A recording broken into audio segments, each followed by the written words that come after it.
Добро утро и од мене во овие минути во кои што правиме некакви спортски теми, разговараме за спортот, нешто е актуелно, нешто не е, нешто запознаваме, а за нешто информираме. Токму таков е денешниот разговор. Разговараме со Дејан Мицкоски од џудо клубот Сеишин во Прилеп. Добро утро.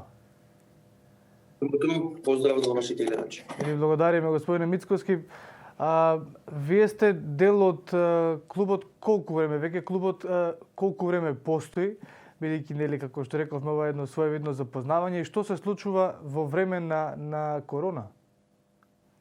Така, значи клубот постои од 2003 година. Меѓутоа, јас како тренер сум ангажиран од 2008 година. Веќе 12 активни години сум тренер. И за цело време клубот, значи, на ранг листата на Македонија котира, да речем, овие десетина години назад меѓу првите три.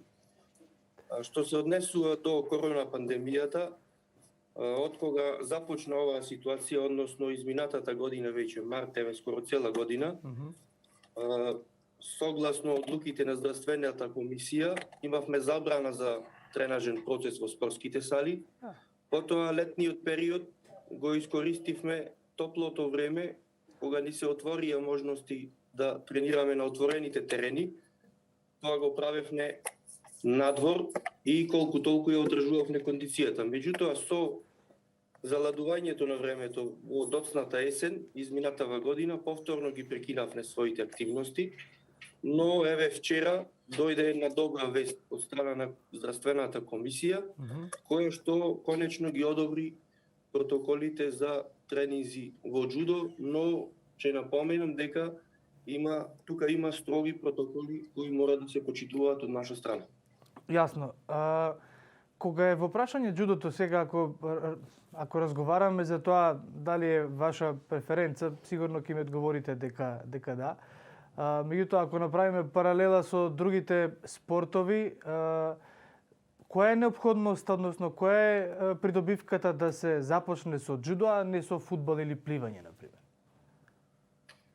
Видете, еве, како што рековте, јас ќе преферирам можеби на џудо, меѓутоа не. Јас еве преферирам да се работат боречките вештини. Зошто? Прва и една од најголемите добивки и предности на боречките вештини е учењето на самоодбраната. Значи, секој родител сака своето дете да може да се заштити во одредени ситуации, како себе си, така и други. Меѓутоа, најголемата разлика помеѓу боречките и другите спортови е тоа што вие не мора да му објаснувате на вашето дете зошто, пример, не е во првиот тим, како што е во некои колективни спортови. Значи, тренерот или селекторот не го ставил во првиот тим или резервот. Зошто мора да игра на одредена позиција, која не му се допаѓа или пак не му одговара.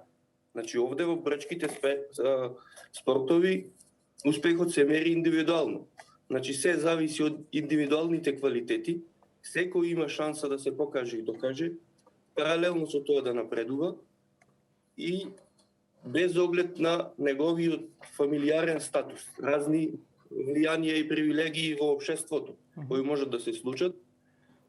Овде не може, затоа што секој, пример, еве во џудо борба, се бори во одредена тежинска и возрастна категорија, се бори сам против другиот противник и доколку ја добие борбата, оди понатаму и понатаму и така ги остварува своите цели и заложби. Колку тоа помага боречките спортови? Чекај прво да разграничиме дали има возраст од која што треба да се започне со џудо практицирање или можеме еве и јас на...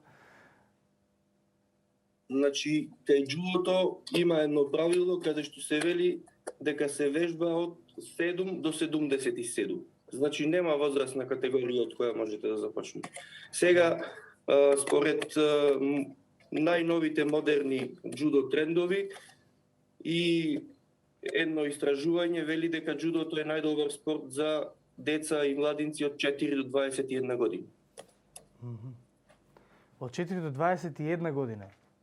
Да, да. Најкорисен е прогласен за најкорисен спорт според УНЕСКО. За развивање. Има ли ограничувања, добро утро, господин Мицковски, Сашо Ордановски е во студиото. Има ли ограничувања со тежината, бидејќи ја немам 77 години и би сакал можда да почнем да вежбам джудо, ама не знам како стоиме со тежината, дали тука има некои ограничувања? Нема ограничување ниту со тежината во делот од спортските надпревари. Сите надпреварувачи се поделени согласно старосни и тежински категории. Еве да речеме, ако некој е потежок, последната категорија е плюс 100 килограми, да речеме. Сите што се 100 и нагоре во таа е последна категорија. Јас со Чаловски никогаш не во иста категорија, да бидеме добро, друга категорија. А би трнале по джудо, Па што знам, ја мислам дека тоа е, ако јас добро разбирам, во джудото ја користите силата на противникот, нели, која што само ја пренасочувате во своја корист. Точно така, точно констатацијата ви е на место. Значи, кај джудото се користи силата на противникот, тоест со употреба на одредена техника треба да ја искористите неговата сила и да го победите. Господине Мицковски, сега ако се земе в предвид вашето долгогодишно искуство, овој спорт го менја, а ве слушам како зборувате, го менја и психичкиот дел кај човекот?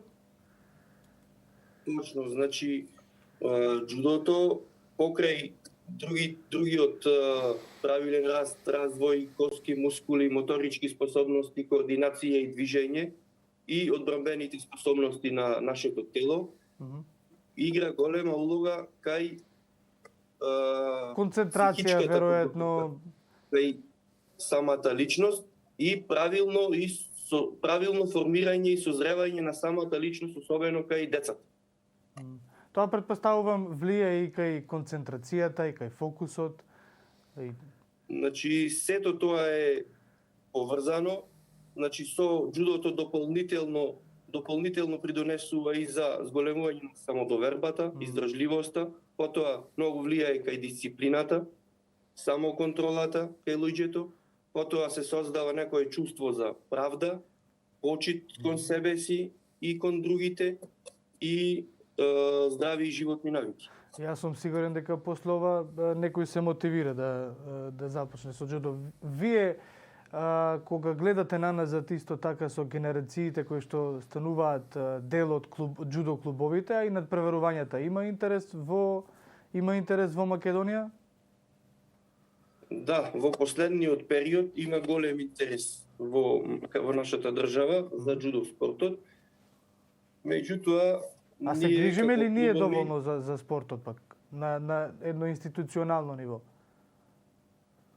Значи може да се каже дека да, меѓутоа ни треба уште еве вака како што овој вид или тип на емисии малце поголема промоција на джудо спортот, бидејќи знаеме медиумите повеќе се насочени повеќе на големите спортови, фудбалот, кошарката, ракометот. Така да поединечните спортови некако послабо се медиумски застапени, вака со поголема кампања и објаснување и мотивација да за стигнете овој до спорт, мислам дека ќе постигнеме уште повисоко ниво. Добро, господин Мицковски, аз ви благодарам на одвоеното време и за овој разговор секако во брифинг, па верувам дека ќе имаме прилика да разговараме повторно, зошто да не? Секако, поздрав и до вас и фала ви на поканата. Особено еве со Сашо Ордановски како одлучиме да почнеме со Не, јас само барам овој број на, како се викува, што се обликува кимоно. Кимоно. Немаат броеви ова до 3XL имаат, сега што да правиме ние. Ќе ви обезбедиме само изразете жело, вие ќе ви обезбедиме кимоно. И два појаси овие што се врзуваат, ти јас само продолжение можам и после со бумеранг го фрлам појасот и го завртам. Не можам да ти вратам, ме смееш многу. Ви благодарам, господине, уште еднаш. Благодарам, поздрав.